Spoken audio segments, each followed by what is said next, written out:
এরকম বুঝেন না?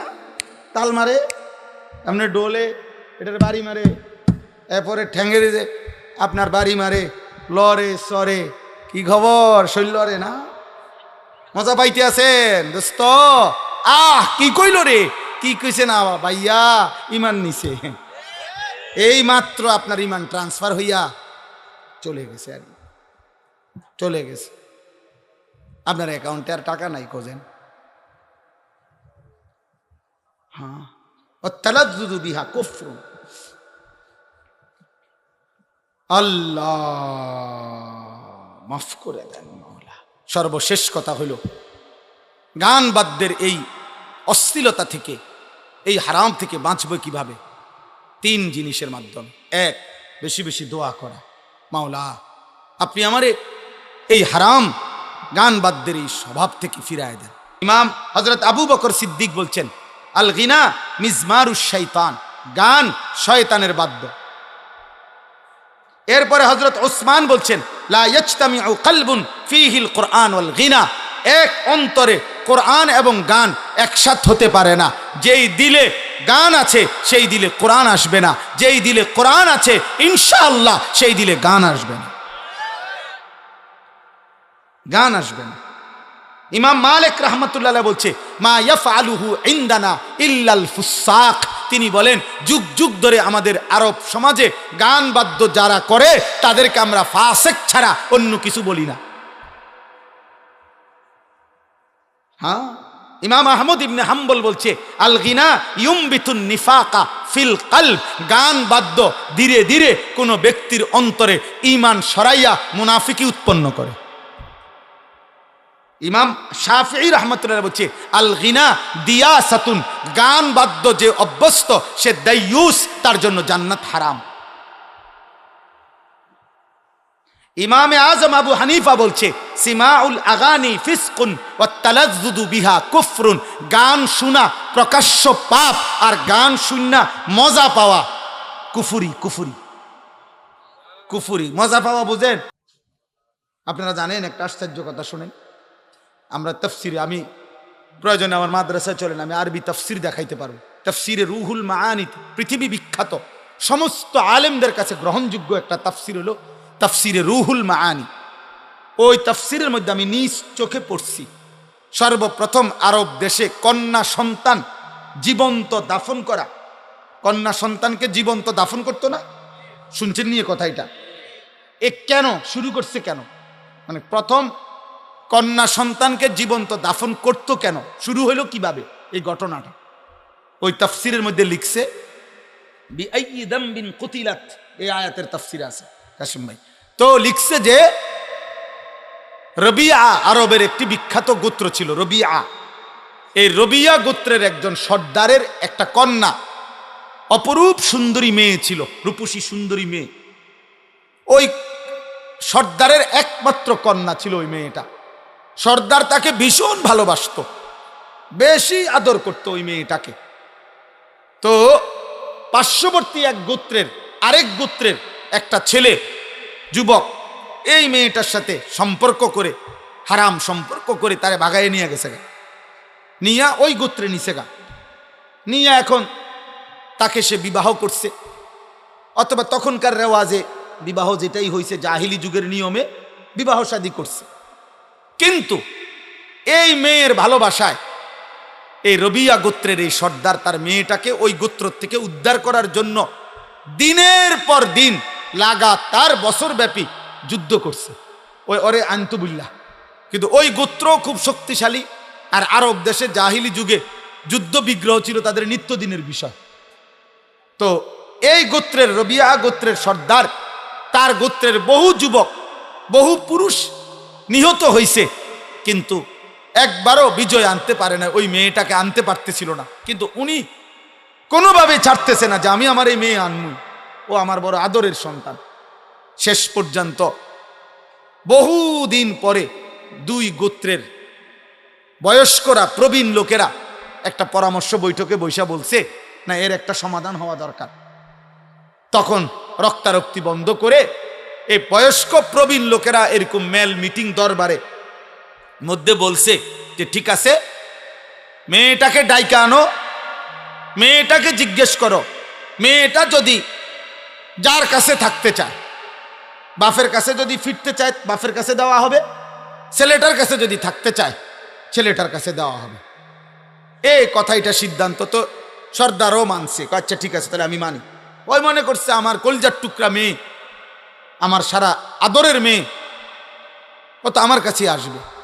কিন্তু ঘটনাচক্রে দুর্ভাগ্য হইল, ওই ছেলেটা মেয়েটাকে যখন আইসা দরবারে ওই মিটিং মেলের জিজ্ঞাসা করছে যে তুমি এখন কার কাছে যেতে চাও, এই মেয়েটা স্পষ্ট বলছে আমি ছেলেটার কাছে থাকতে চাই, আমি আমার বাবার কাছে যাব না। এই বাবা রবিয়া গোত্রের সর্দার লজ্জিত আর অপমানিত হয়ে মাথাটা নুয়াইয়া উনি বাড়িতে চলে আসছে। কারণ আর তো কিছু করার নাই, কারণ উনি তো মানছিল এই কথাটা, উনি তো মানছে এটা। আর মেয়েও তো পরিষ্কার মুখের সামনে বলল আমি আমার বাবার কাছে যাব না, আমি ছেলেটার কাছে থাকব। এই তখন এই লোক, এই সর্বপ্রথম আরবে এই রবিয়া গোত্রের ধরে ধরে বসে ওনারে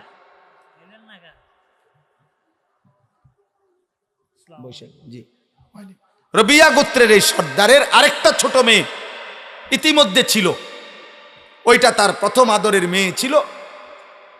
তো এই লোক বিফল হইয়া, লজ্জিত অপমানিত হইয়া বাড়িতে আইসাই সে তার সর্বকনিষ্ঠ নবজাতক সন্তান, তাফসিরে আছে যে মাত্র নতুন বাচ্চা হইছে, এই সর্বপ্রথম এই গোত্র সর্দার বলছে আমার বংশে যেন আর কোনোদিন কোনো কন্যা জীবিত না থাকে, এ প্রথম নিজের নবজাতক সন্তানরে মেয়েরে জীবন্ত দাফন করে দিয়েছে। যা আর সন্তানে বা আমার কন্যার আর বাঁচতে দিতাম না। এরপরে গোত্রের বাকি লোকদেরকে বলছে আমার ওসিয়ত, তোমরা যদি আমার সর্দার মানো, আরব দেশে তখন জাহিলি যুগে সর্দারের জন্য মানুষ জান দিত, তো বলছে তোমরা প্রত্যেকের নবজাতক সন্তান কন্যা যেগুলা এখন দাফন করো।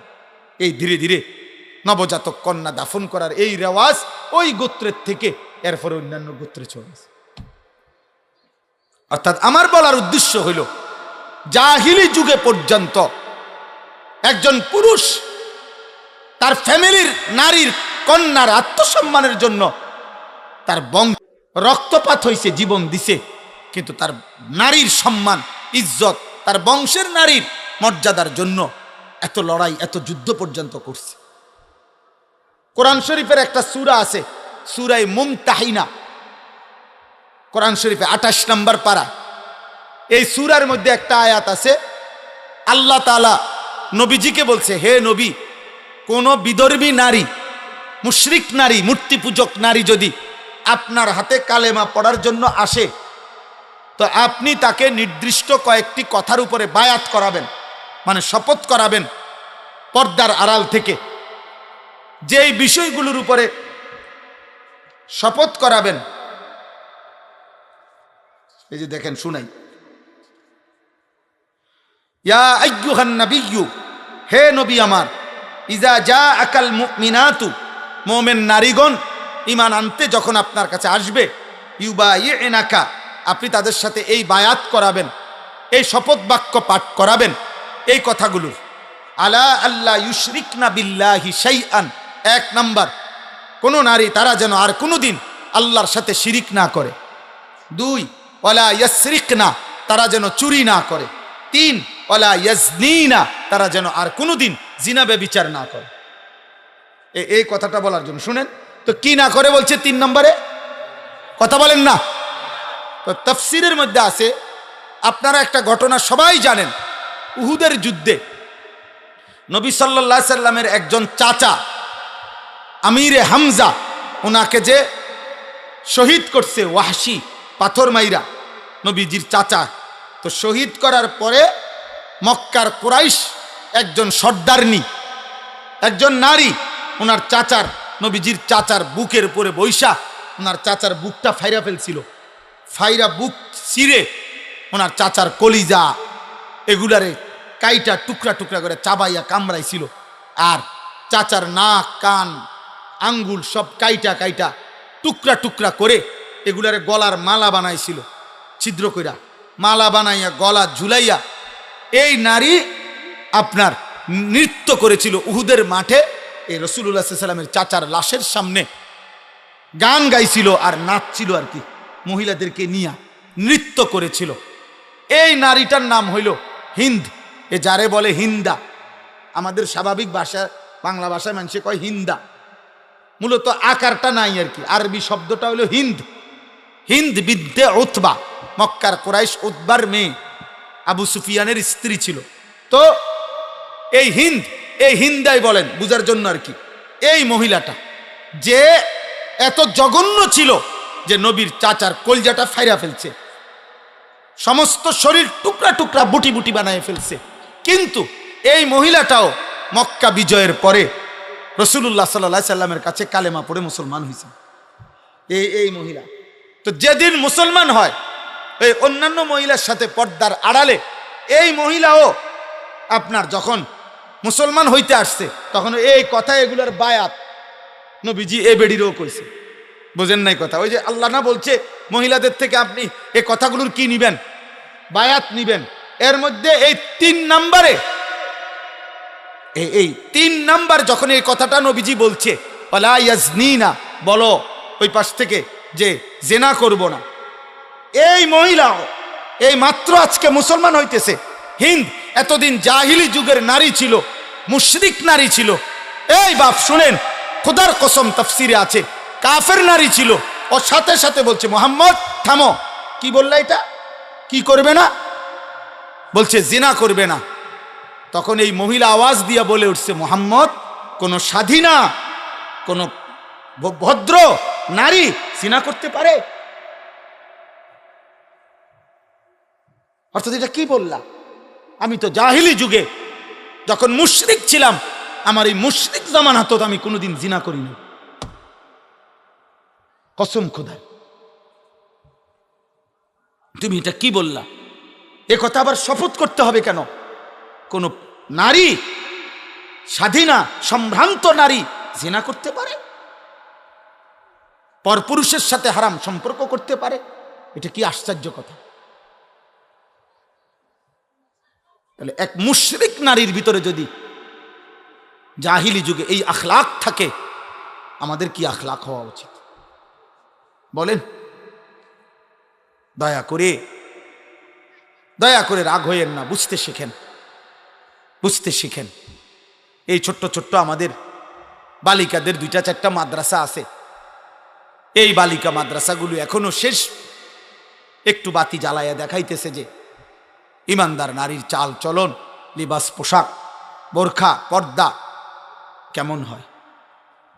এগুলো হেফাজত করা দরকার, এর সাথে সম্পৃক্ত থাকা দরকার। এখানে কমপক্ষে পর্দা, পুশিদা, কোরআন, আখেরাত ন্যূনতম ওই মেয়ের কলিজার মধ্যে দেওয়া উচিত। কোনোভাবেই নিজে এবং নিজের পরিবারের সদস্যদেরকে অশ্লীল, ফাহেসা, বেহুদা, অনর্থক কাজে কথায় সাথে না জুড়াইয়া আল্লাহর কোরআন, রসুলের সুন্নাহর সাথে মিলানো উচিত। ইদানিংকালে আপনারা বুঝতেছেন না, অনেকেই আপনারা ইচ্ছা করে ভদ্রতার মুখোশ ধরে ফ্যাশনের নামে অথবা অতি শিক্ষিত বা উচ্চ শিক্ষিতের ভান করে আপনারা আপনাদের ঘরের মাহারাম, আপনাদের পবিত্রা, আপনাদের ইমানদার নারীদেরকে আপনারা বেপর্দা, বেহায়াপনায় ছেড়ে দিয়ে নিজেরা আত্মতৃপ্তি অথবা মানসিক তৃপ্তি ভোগ করছেন। এটা ঠিক হচ্ছে না বাপ। আপনিও মরে যাবেন, আপনার বিবিও মরে যাবে, আপনিও মরে যাবেন, মেয়েটারও মৃত্যু হবে। ওরে আখেরাতটা নষ্ট করেন না, ওরে আল্লাহ ভুলাই দিয়েন না, ওরে কবর ভুলাই দিয়েন না, ওরে মালিক ভুলাই দিয়েন না, ওরে তার ইজ্জতের কদর ভুলাই দিয়েন না। কোন নারীর ইজ্জত, সম্ভ্রম, পর্দা, সতীত্ব, হায়া, এটা নারীর শ্রেষ্ঠ সম্পদ। এই জন্য কোরআনুল কারীমের মধ্যে ইসলামের যত পাপের শাস্তি, একমাত্র পাপ জিনা, ব্যভিচার, এই শাস্তির বিধান বলতে গিয়ে নারীর কথা আগে উল্লেখ করছে।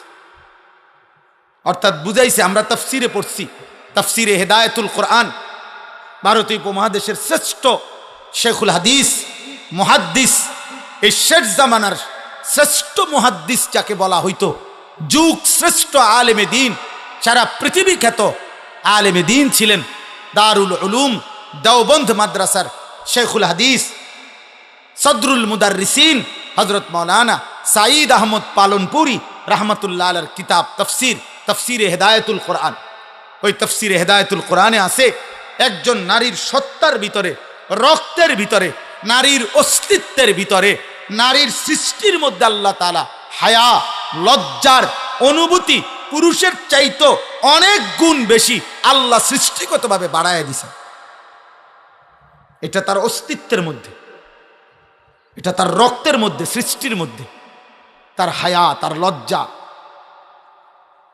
তার সতীত্বের হেফাজতের কদর, নিজেকে ঢেকে রাখা, আবরণে রাখা, নিজেকে শালীন পোশাকে রাখা, আবৃত করে রাখা, গোপন করে রাখার প্রবণতা, মানসিকতাটা আল্লাহ তাআলা নারীর মধ্যে বেশি দিছেন, নারীর মধ্যে বেশি দিছেন, সৃষ্টিগতভাবে বাড়ায় দিছেন। এটা আপনি চিকিৎসা বিজ্ঞানে পড়া দেখেন কোনো বইতে, আমার কাছেও আছে বই, নারীর শরীর আর পুরুষের শরীরের গঠনের ভিতরে অনেক উপাদান ব্যবধান আছে, ব্যবধান আছে, কোনটা পুরুষের বেশি, কোনটা নারীর বেশি। এক্ষেত্রে হায়া সৃষ্টিগতভাবে নারীর বেশি, আল্লাহ প্রদত্ত। অতএব যে নারী পুরুষের চাইতে বেশি হায়া যার অস্তিত্বের ভিতরে দেওয়া হয়েছিল, সৃষ্টির ভিতরে, সেই হায়ার, মনে করেন হায়ার চাদর, হায়ার পর্দার সাগর ডিঙ্গায়া যে কোনো পর পুরুষের সাথে ব্যভিচার করেছে, হারাম সম্পর্ক করেছে, এ বাস্তবিক অর্থে নিকৃষ্ট নারী। এই জন্য আল্লাহ বলছে আয-যানিয়াতু ওয়াজ-যানি, ব্যভিচারের শাস্তি যখন দিবা তো আল্লাহ বলছে ব্যভিচারিণী নারী এবং ব্যভিচারী পুরুষ উভয়কে আগে বলছে নারী, এরপরে বলছে পুরুষ, উভয়কে প্রকাশ্য দিবালোকে জনসম্মুখে ইসলামী রাষ্ট্রের খেলাফতের অনুমতিতে আল্লাহর বিধানে চামড়ার চাবুক দিয়ে অবিবাহিত পুরুষ এবং মেয়ে, মানে অবিবাহিত ছেলে এবং মেয়েকে একশত করে লোকসম্মুখে বেত্রাঘাত করবে। আর যদি বিবাহিত পুরুষ এবং নারী হয়, মুতাওয়াতির অকাট্য হাদিস দ্বারা, কোরআনের আয়াত মনসুখের মাধ্যমে আল্লাহ নবী বলছেন তাকে প্রকাশ্য দিবালোকে পাথর মেরে মেরে হত্যা করবে। রজম। আমনে যদি বলেন এটা খুব জঘন্য, না আমনের জঘন্য লই আমনে থাকে, আপনার যদি বলেন এটা মারাত্মক ভীতিকর, আমনে টামনে নিয়ে থাকেন। আল্লাহ তাআলা বলছে ওয়ালা ইয়াখুযকুম বিহিমা রাফাতুন ফি দীনিল্লাহ, ব্যভিচারের শাস্তি দিতে গিয়ে কারো দিলে যেন এক বিন্দু দয়া, মায়া, অনুকম্পা না আসে, সাবধান। আল্লাহ বলছে বেশি আলগা ফিরিত দেখাইও না, আলগা মায়া দেখাইও না, আলগা মায়া দেখাইও না। আমি আল্লাহ আরহামুর রাহিমিন, আমি রহমান, আমি রহিম। তোমার কলজার মধ্যে যেই মায়া এটা আমি দিছি, তোমার মার কলজার যে মায়া আমি দিছি, তোমার বাপের কলজার মধ্যে যেই মায়া আমি দিছি, এই গোটা সৃষ্টির মধ্যে যত, প্রতিটা সৃষ্টিতে যত মায়া, এটা আমি আল্লাহ দিছি। ভালোবাসা আমি দিছি, মায়া দয়া আমি দিছি, আমার থেকে দেওয়া, তুমি আমার থেকে বেশি দয়া বোঝো না। অতএব আমার ভাই, আমার বন্ধু, আমি মহিলা মাদ্রাসার মাহফিল, বালিকা মাদ্রাসা, এই জন্য এগুলো বলছি, এতগুলো কথা শক্ত বললাম এই কারণ। আপনার মেয়েকে ফিরান, আপনার মেয়ের আখলাকের আপনি পড়ান, কোনো অসুবিধা নাই। এই বাপ, পড়ানো নিষেধ না, পদার্থ জীববিজ্ঞান হারাম না, রসায়ন বিজ্ঞান হারাম নয়, ভূগোল ইতিহাস হারাম না, বাংলা অঙ্ক ইংরেজি জেনারেল হারাম না, চিকিৎসা বিজ্ঞান হারাম নয়, হারাম না, কসম খোদার হারাম না। আপনার জ্ঞান, আপনার সন্তানের জ্ঞান আটলান্টিক মহাসাগর পরিমাণ হোক, হিমালয় পর্বতের উচ্চতায় পৌঁছে যাক আপনার সন্তানের জ্ঞান, আমরা দোয়া করি। কিন্তু আল্লাহ বুলাই দিলেন কেন? আখিরাত বুলাই দিলেন কেন? নামাজ বুলাই দিলেন কেন? কোরআন বুলাই দিলেন কেন? আমি আজকেও মাগরিবের পরে বলছি, যেই জবান, যেই জিব্বা রবের কোরআন পড়তে জানে না, আহা জিব্বা, তুমি জীবনে কথা বলার কোনো মজাই পাও না। কথার কত স্বাদ, জিব্বার কথা বলার যে মজা, তুমি সেই মজাই পাও না। তুমি জীবনে জিব্বার কোনো স্বাদই পাও না।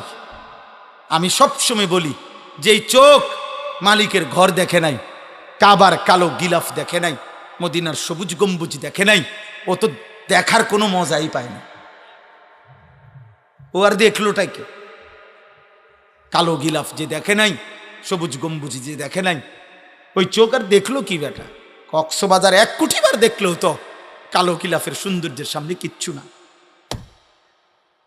পৃথিবীর সমস্ত নয়নাভিরাম প্রাকৃতিক সৌন্দর্য যিনি দান, সমুদ্রের প্রতিটা ঢেউ তো রবের দান। হ্যাঁ, এই পৃথিবীর দার্জিলিং বলেন আর যাই বলেন, সব সুন্দর। ফুলের যত সুন্দর, গাছের যত সুন্দর, সাগরের যত সুন্দর, নদীর যত সুন্দর, এ তো মহান আল্লাহর দান। সেই মালিক চারিদিকে যত সৌন্দর্য যিনি দিছেন, তিনিই বলছেন আমি আমার কায়নাতের সবচেয়ে বেশি সৌন্দর্য আমার মদিনার বন্ধু, আমার মাহবুব, আমার রসুলকে দিয়েছি। আছে খুবা হামা দারান্দ তু তানহা দারি। আল্লামা ইকবাল বলছে, হে নবী, 1.25 লক্ষ নবীর যত সিফাত, গুণ, বৈশিষ্ট্য একা আপনার মাঝে যদি তালাশ করি, সব আপনার মাঝেই খুঁজে পাই। আপনি একাই সব। আপনি হাসলে পৃথিবী হাসে, আপনি কাঁদলে পৃথিবী কাঁদে। আপনার হাসিই সেরা, আপনার কান্নাই সেরা, আপনার জীবনের সব কিছু সেরা। ওয়া ইন্নাকা লাআলা খুলুকিন আযীম। আমরা তাফসীরে পড়ছি, এই পৃথিবীর যত উত্তম গুণ আছে, চরিত্রের যত উত্তম গুণ, ধৈর্য, সাহসিকতা, বীরত্ব, আল্লাহ ভীরু, পরোপকার, মানবতা, যা বলেন, মানুষের চারিত্রিক সৌন্দর্য গুণ বলতে মানুষ যা কল্পনা করে, এরকম প্রত্যেকটি চারিত্রিক গুণকে যদি বলা হয়, হে হে গুণ, তোমার গুণটা সবচেয়ে সুন্দর, শ্রেষ্ঠ, পূর্ণাঙ্গ, সর্বোচ্চ কেমন হওয়া উচিত, এটার একটা আকৃতি, একটা মানুষের আকৃতি ধরে দেখাও যে ধৈর্যের সর্বোচ্চ কেমন হওয়া উচিত, সাহসিকতার সর্বোচ্চ কেমন হওয়া উচিত, একটা আকৃতি ধরে দেখাও তো। যদি এরকম প্রতিটি গুণকে বলা হয় তোমার শ্রেষ্ঠ সৌন্দর্যটা, শ্রেষ্ঠ রূপটা তুমি একটু আকৃতি ধরে দেখাও, তাফসীরে লিখছে, খোদার কসম, প্রতিবার প্রতিটি উত্তম চরিত্রের মধ্যে যার চেহারা ভেসে উঠবে তিনি মুহাম্মদ সাল্লাল্লাহু আলাইহি ওয়াসাল্লাম। ধৈর্যে যিনি সেরা তিনি মুহাম্মদ, বীরত্বে যিনি সেরা তিনি মুহাম্মদ, সাহসিকতায় যিনি সেরা তিনি মুহাম্মদ, মানবতায় যিনি সেরা তিনি মুহাম্মদ, পরোপকারে যিনি সেরা তিনি মুহাম্মদ, রাতের অন্ধকারে যার চরিত্র পবিত্র তিনি মুহাম্মদ, দিনের আলোয় যার চরিত্র পবিত্র তিনি মুহাম্মদ, লেনদেনে যিনি পবিত্র তিনি মুহাম্মদ, সব গুণে সর্বশ্রেষ্ঠ তিনি মুহাম্মদ সাল্লাল্লাহু আলাইহি ওয়াসাল্লাম। কারে ছেড়ে দিলা বাপ? কোন বেঈমানের চুল রাখলা? এই মুসলমানের বাচ্চা, কোন বেঈমানের চুল রাখলা? একটা ছেলে বেটা হলে এখন দাঁড়া বেটা, এখন বল। যে সমস্ত মুশরিকের মতে এই যে ডান দিকে বড়, বাম দিকে বড়, সামনে বড়, একটা চুলের সনদ বলো যে পৃথিবীতে প্রথমে এই চুলটা কে রাখছে, এরপরে এটা কেমনে কেমনে এই সাবের বাজার পর্যন্ত আইছে, কেমনে নিশ্চিন্তপুর আইলো, কেমনে ক্যান্টনমেন্ট আইলো, কেমনে, এটা সনদ কর বলো। আমরা বলতে পারবো, পাঞ্জাবির সনদ বলতে পারবো আমরা, টুপির সনদ বলতে পারবো আমরা, দাড়ির সনদ বলতে পারবো আমরা, চুলের সনদ বলতে পারবো আমরা, লুঙ্গির সনদ বলতে পারবো আমরা। পিছন থেকে বললে শেষ পর্যন্ত পৌঁছবে। লুঙ্গি নবী মুহাম্মদ সাল্লাল্লাহু আলাইহি ওয়াসাল্লাম পরিধান করতেন। মাথা মোবারক সর্বদা নবী সাল্লাল্লাহু আলাইহি সাল্লাম টুপির মতো কোনো গোলাকার জিনিস দিয়ে তিনি ঢেকে রাখতেন। নবী সাল্লাল্লাহু আলাইহি সাল্লাম মৃত্যু পর্যন্ত দাড়ি রাখছেন। নবী সাল্লাল্লাহু আলাইহি সাল্লাম মৃত্যু পর্যন্ত কামিজ, পাঞ্জাবি পরিধান করেছেন। নবী সাল্লাল্লাহু আলাইহি ওয়াসাল্লাম গেঞ্জি পরিধান করতেন। নবী সাল্লাল্লাহু আলাইহি সাল্লাম মিসওয়াক করতেন। নবী সাল্লাল্লাহু আলাইহি সাল্লাম মোষ ছোট করতেন। আমারটার রেফারেন্স আমি বললাম, তোমারটার সনদ তুমি বলেন। সনদ বুঝেন? সনদ মানে পিছনের সূত্র বলেন আর কি। দাড়ি কাটুন না একজন কন, আমনের সনদ কন। পৃথিবীতে প্রথম দাড়ি কাটছে কে? এরপরে এটা ডিজাইন হিসাবে ঘোষণা দিল কে? এরপরে এটা হ্যান্ডসাম হিসাবে ঘোষণা দিল কে? 1900 কত সালে এটা সিদ্ধান্ত হইল যে ইহা হ্যান্ডসাম? হ্যাঁ হ্যাঁ, না এটা বলেন বলেন, আমরা একটু উপকার হইলে হইলে বিষয়টা বুঝলাম আর কি। বলেন বলেন যে কোথায়, জাতিসংঘের কোন অধিবেশনে সিদ্ধান্ত হয়েছে এটা? অক্সফোর্ডের কোন গবেষণার মধ্যে এটা প্রমাণিত হয়েছে? হার্ভার্ড ইউনিভার্সিটির কোন গবেষণাতে এটা প্রমাণিত হয়েছে? পৃথিবীর কোন গবেষণাগারে, কোন ল্যাবে এটা প্রমাণিত হয়েছে? চিকিৎসা বিজ্ঞানের কোন ডাক্তারের মাধ্যমে এটা প্রমাণিত হয়েছে? হ্যাঁ, নাই। ধোকা। কি ধোকা? ধোকা, ধোকা। ধো ওকার ধো, ক আকার কা, আর উফে একটা ছোট্ট চন্দ্রবিন্দু। এই ছোট করে একটা কি দিতই বাবার? চন্দ্রবিন্দু। ধোকা, ধোকা। ওমাল হায়াতুদ দুনিয়া ইল্লা মাতাউল গুরুর। দুনিয়ার জীবন ধোকা, ধোকা, ধোকা। আল্লাহ আমাদেরকে বুঝ দান করেন, বুঝ দান করেন। চলেন আমি শুধু তর্জমা বলে আমার 2 আয়াত শেষ করি। কথা বলা হয়েছে আলহামদুলিল্লাহ। অমিনান নাসি মান ইয়াশতারি লাহওয়াল হাদিস।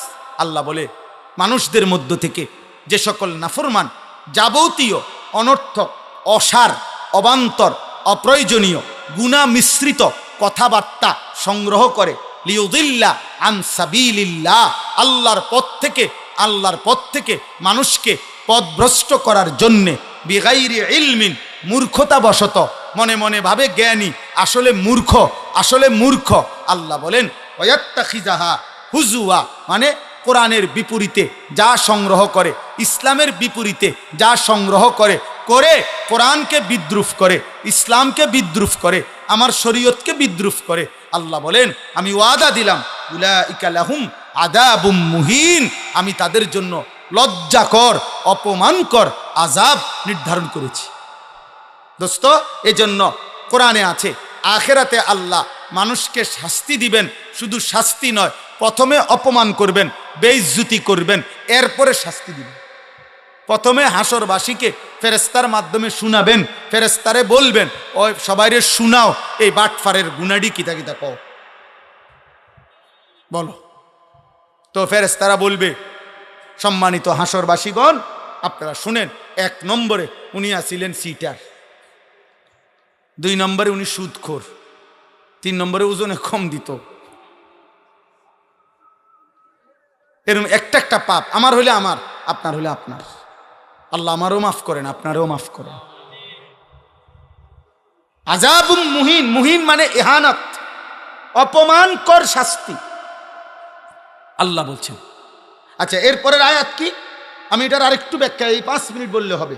ওয়া ইযা তুতলা আলাইহি আয়াতুনা, আল্লাহ বলেন, দেখেন আল্লাহ বলেন অপ্রয়োজনীয়, অসার, অবান্তর, গুনাহ মিশ্রিত কথাবার্তা যে সংগ্রহ করে, যে এর মধ্যে পড়ে থাকে, এর মধ্যে ব্যস্ত থাকে, খুদার কসম বাপ, প্রিয় ভাই, প্রিয় নওজওয়ান, শোনো তোমার মালিক কি বলে। আল্লাহ বলেন এতে করে তার মানসিকতা তখন কি হয়, ধীরে ধীরে এই লোকটা এমন নাফরমান হয় যে যখন তো আমার কোরআন তার সামনে বলা হয়, পেশ করা হয়, পড়া হয়, তেলাওয়াত হয়, ওয়াল্লা মুস্তাকবিরান, সে অহংকার করে আমার কোরআন থেকে মুখ ফিরায় না। কাআন্নাম ইয়াসমাআহা কাআন্না ফি উযুনাইহি ওয়াকরা। কেন চেহারা ফিরাই নিল? আল্লাহ বলেন সে 2টা বাপ দেখাইতে চায়। হয়তো একটা বাপ দেখাইছে এরকম যে শুনে নাই, যাতে হুজুরে বুঝে আরে উনি মনে শুনে নাই, ও আবার কোন লাগবে, এই একটা বাপ। আরেকটা হলো কাআন্না ফি উযুনাইহি ওয়াকরা, সে এমন একটা ভাব দেখাইতেছে সে কানেই শুনে না, কানেই শুনে না। আবার যদি ডাক দে মানে এমন একটা চেহারা, আসমান থেকে পড়ছে, আসমান থেকে পড়ছে।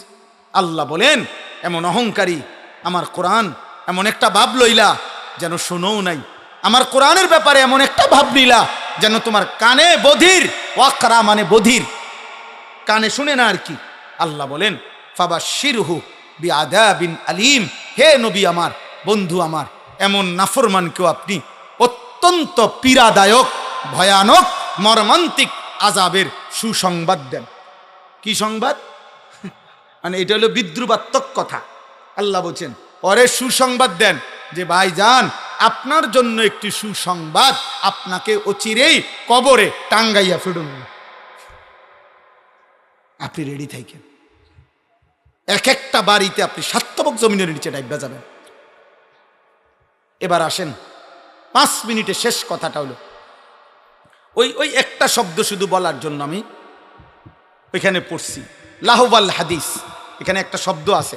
আল্লাহ বলছেন আমার পথ থেকে সরাবার জন্য যারা লাহওয়াল হাদিস, অসার, অবান্তর, অপ্রয়োজনীয়, গুনাহ মিশ্রিত কথা সংগ্রহ করে, বুঝেন নাই কথাটা, তাদের জীবনে আনে, তো তাদের জন্য আল্লাহ বলছে আযাব। এই অসার, অবান্তর, অপ্রয়োজনীয়, গুনাহ মিশ্রিত কথার প্রথম কোনটা? সমস্ত তাফসীরের মধ্যে আছে, এই আরবি এই কিতাবের মধ্যে স্পষ্ট আছে।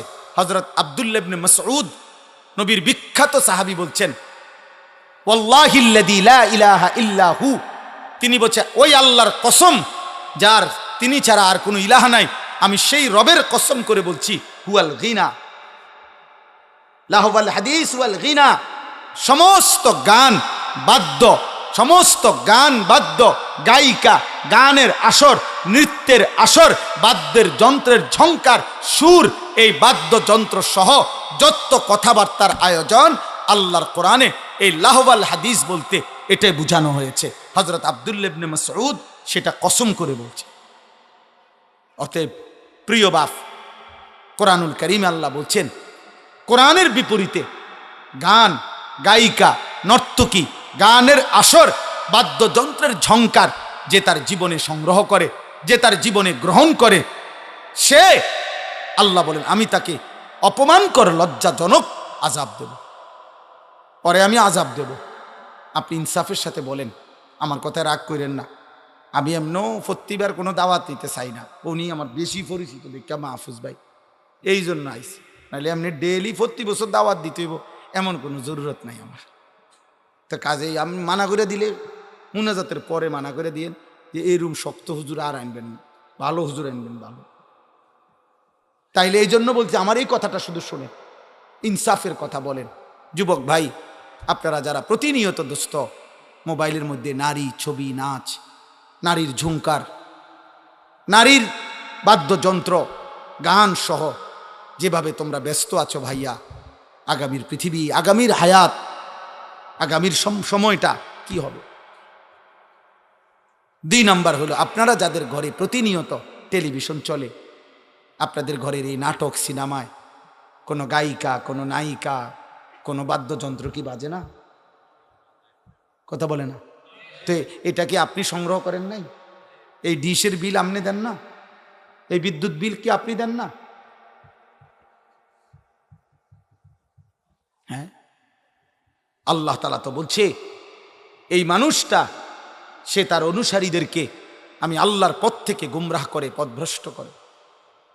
তাহলে গানের আর বাদ্যের আওয়াজে আপনার বিবি বাচ্চার আল্লাহর দিকে ফিরে না আল্লাহর পথ থেকে দূরে সরে? তা আপনি কি করছেন? আপনি মুসলমান না?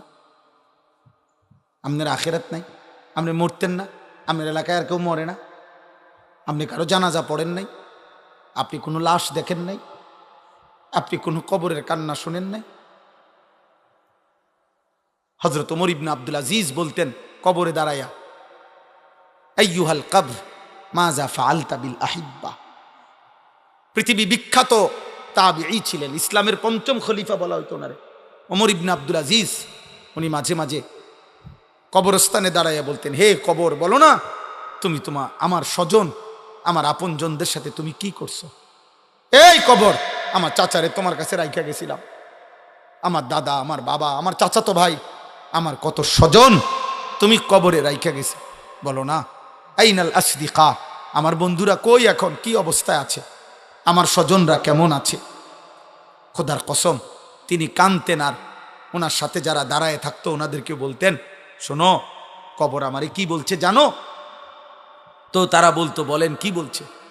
ওমর ইবনে আব্দুল আজিজ বলতো, আল্লাহর কসম কবর আমাকে বলতেছে, ওমর ইবনে আব্দুল আজিজ, তোমার প্রতিটা স্বজনের শরীরের প্রতিটা চোখ, নাক, কান, অঙ্গ প্রত্যঙ্গ আমি টুকরা টুকরা করে, ছিন্ন ভিন্ন করে মাটির সাথে মিশাই দিছি। আমার মাটি আমি আমার সাথে মিলাই নিছি। মানুষ কিসের তৈরি? এজন্য কবর বলে আমার মাটি আমি আমার সাথে কি করে লাইছি? মিশাই নিছি, মিশাই নিছি। অতএব দোস্ত আমার, আল্লাহ তাআলা বলছেন এখানে যে আমি তাকে কিন্তু কঠিন আযাব দেব। দুইবার বলছে আমার কোরআন থেকে উল্টা করে দিলা। একবার বলছে আযাবুম মুহিন, লজ্জাজনক আযাব। আরেকবার বলছে বি আযাবিন আলিম, যন্ত্রণাদায়ক আযাব।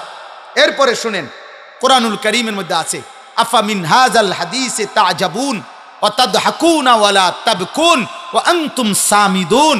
আল্লাহ বলে এই নাফরমান, আমার বন্ধু মদিনার মুহাম্মদ সাল্লাল্লাহু আলাইহি সাল্লাম তিনি কোরআন পড়ে আর তোমরা গান আর বাদ্য নিয়ে হাসাহাসি করো।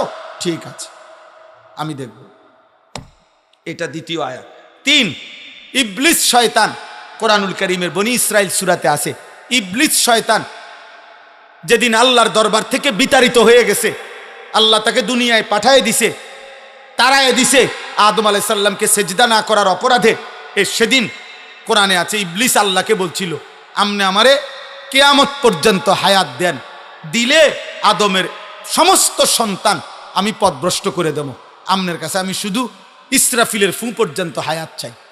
আল্লাহ বলছে যা দিলাম দিলাম। এরপরে বলছে হে ইবলিস, তুমি তোমার দল বল, সৈন্য সামন্ত, অশ্ব ঘোড়া মানে যা আছে সব নিয়া এবং তোমার সুর, তোমার কণ্ঠ, তোমার আওয়াজ দিয়া তুমি যত পারো আমার বান্দাকে তোমার অনুসারী করে নিও।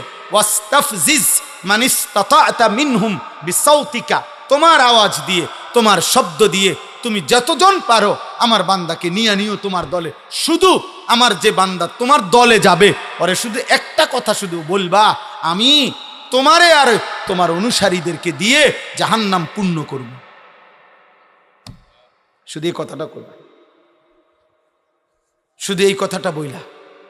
এখানে স্পষ্ট আছে মুজাহিদ সাউতুশ শাইতান হুয়াল গুনা। আল্লাহ যে বলছে শয়তান তুই তোর সুর, তোর আওয়াজ দিয়ে আমার বান্দাদেরকে গোমরা করিস, তো এই শয়তানের আওয়াজ কি? গান। বলে না গান, গান, গান, বাদ্য, বাদ্য।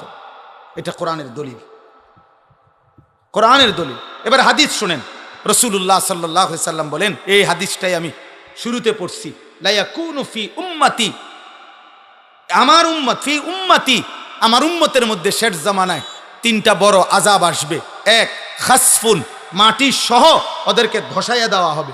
2, কাসফুন, পাথরের বৃষ্টি বর্ষণ হবে। 3, মাসখুন, চেহারা বিকৃত করে দেওয়া হবে।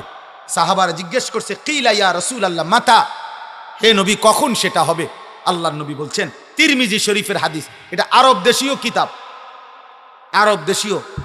আল্লাহর নবী সাল্লাল্লাহু আলাইহি সাল্লাম বলেন ইজা যাহারাতিল কাইনাত, যখন গায়িকা বেড়ে যাবে, ওয়াল মাআজিফ, বাদ্যযন্ত্র বেড়ে যাবে, ওয়াস্তাহাল্লাতিল খামরা, পানির মতো হালাল মনে করে মানুষ নেশা আর মদ খাইতে থাকে।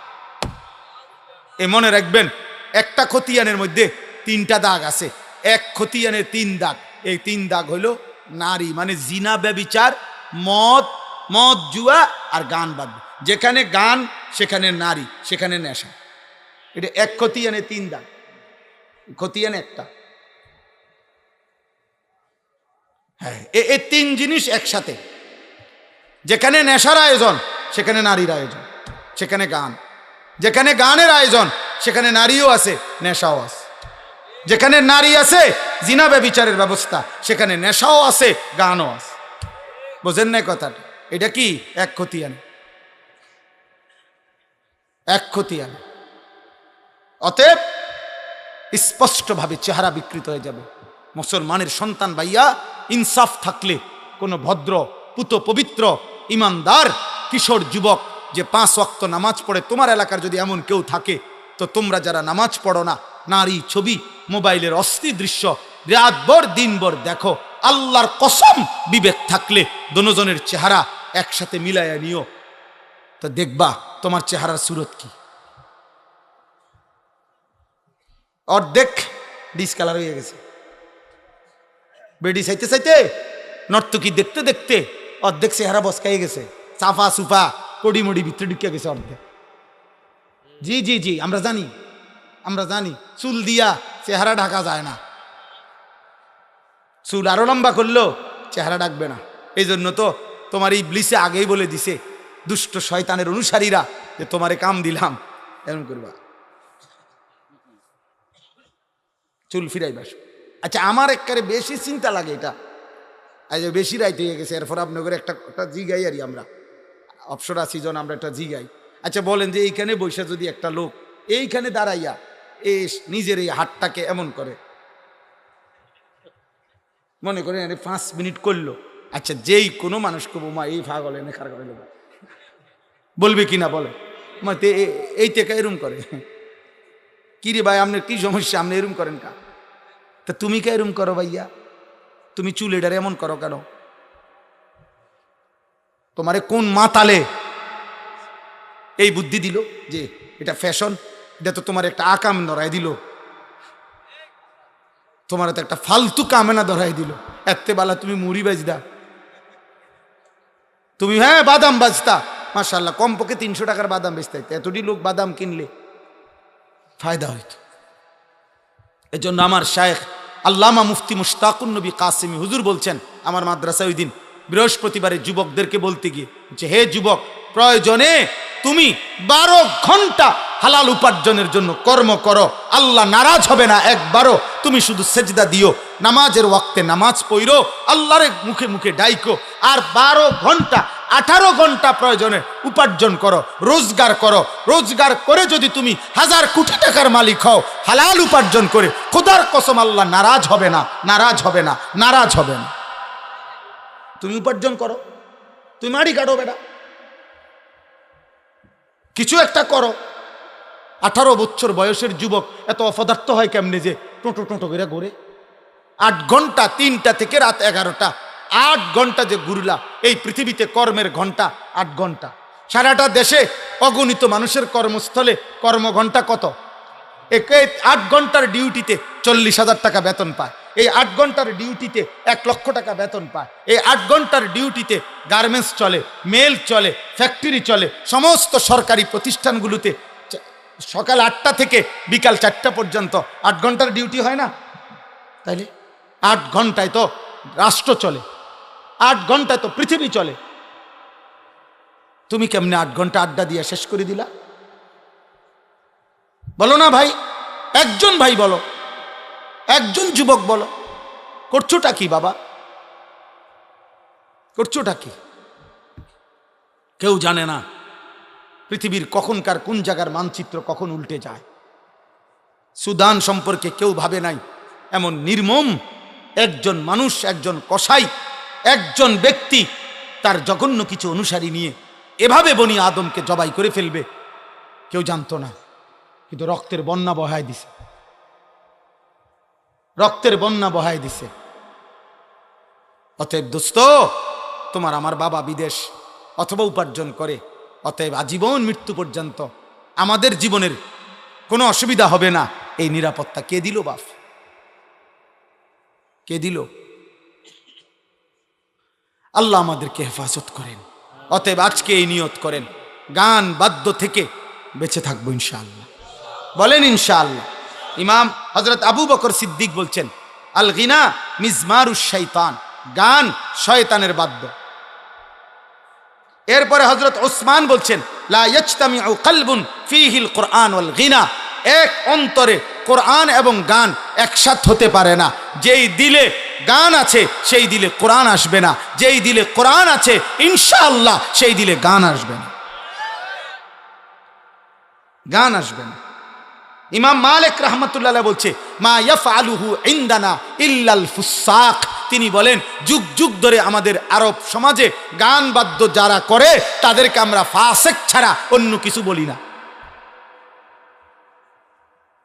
হ্যাঁ, ইমাম আহমদ ইবনে হাম্বল বলছে, আল গিনা ইউমবিতুন নিফাকা ফিল কলব, গান বাদ্য ধীরে ধীরে কোন ব্যক্তির অন্তরে ঈমান সরাইয়া মুনাফিকি উৎপন্ন করে।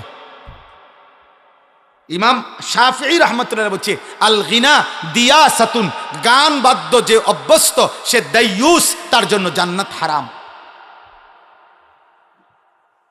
ইমামে আজম আবু হানিফা বলছে, সিমাউল আগানি ফিসকুন ওয়া তালাজ্জুদু বিহা কুফরুন, গান শোনা প্রকাশ্য পাপ, আর গান শুননা মজা পাওয়া কুফরি, কুফরি। কুফুরি মজা পাওয়া বুঝেন?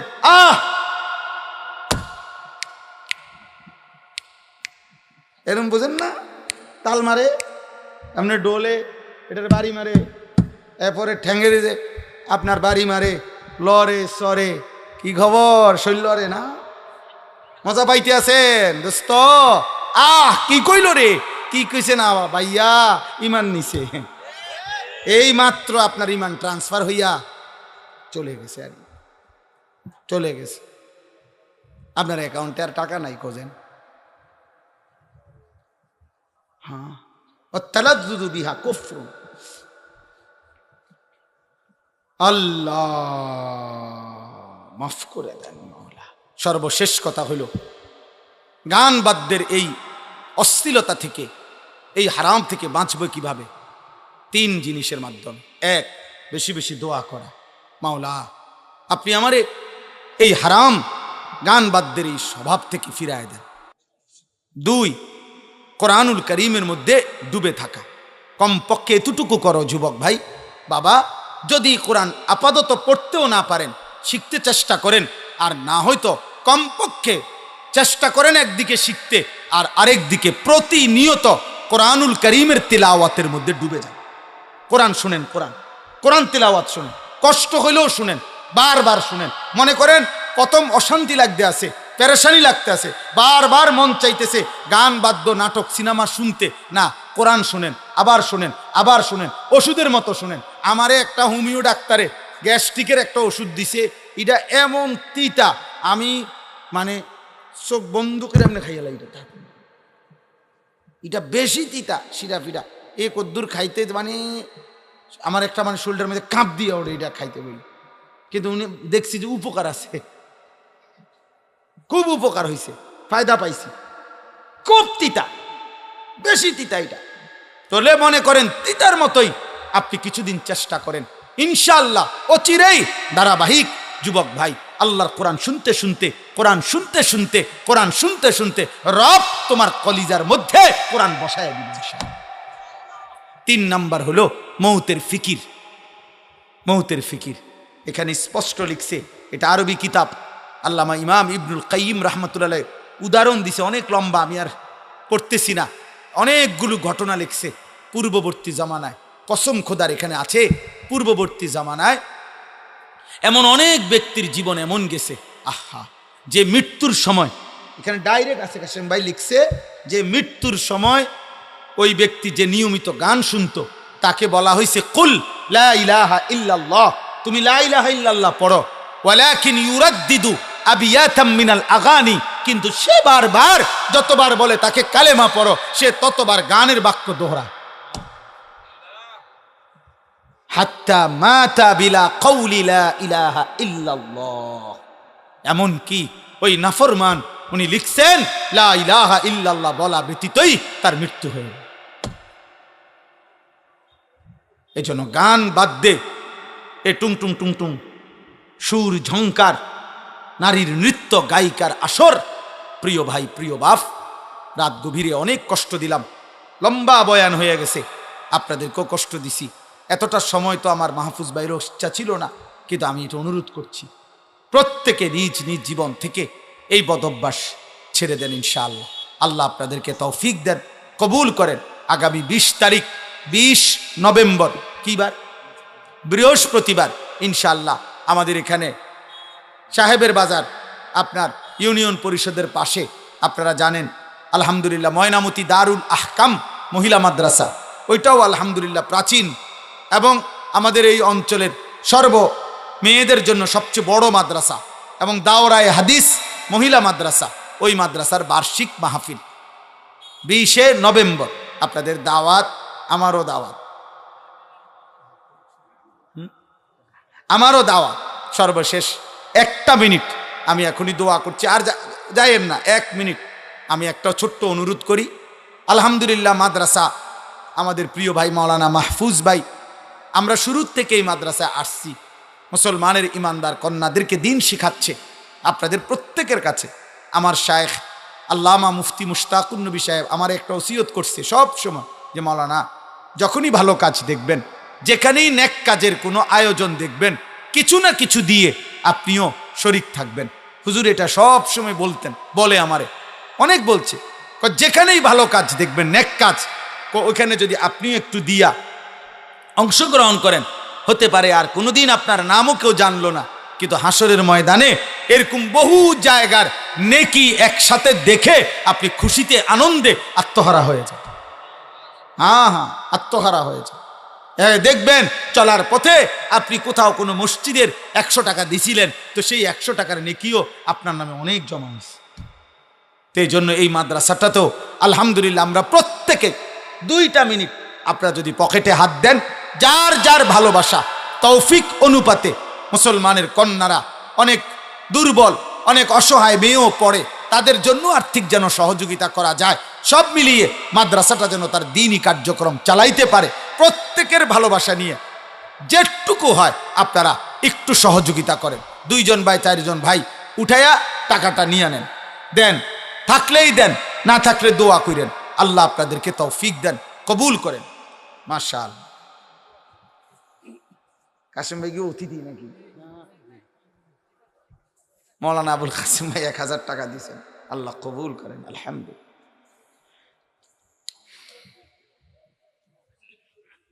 আমাদের মাদ্রাসা ওই আশরাফুল উলুম বিন্দারসর প্রত্যেক মাসের 2য় শনিবার মাসিক ইসলাহি মাহফিল হয়, আজকেও হইছে, আমি সেখান থেকেই আসছি।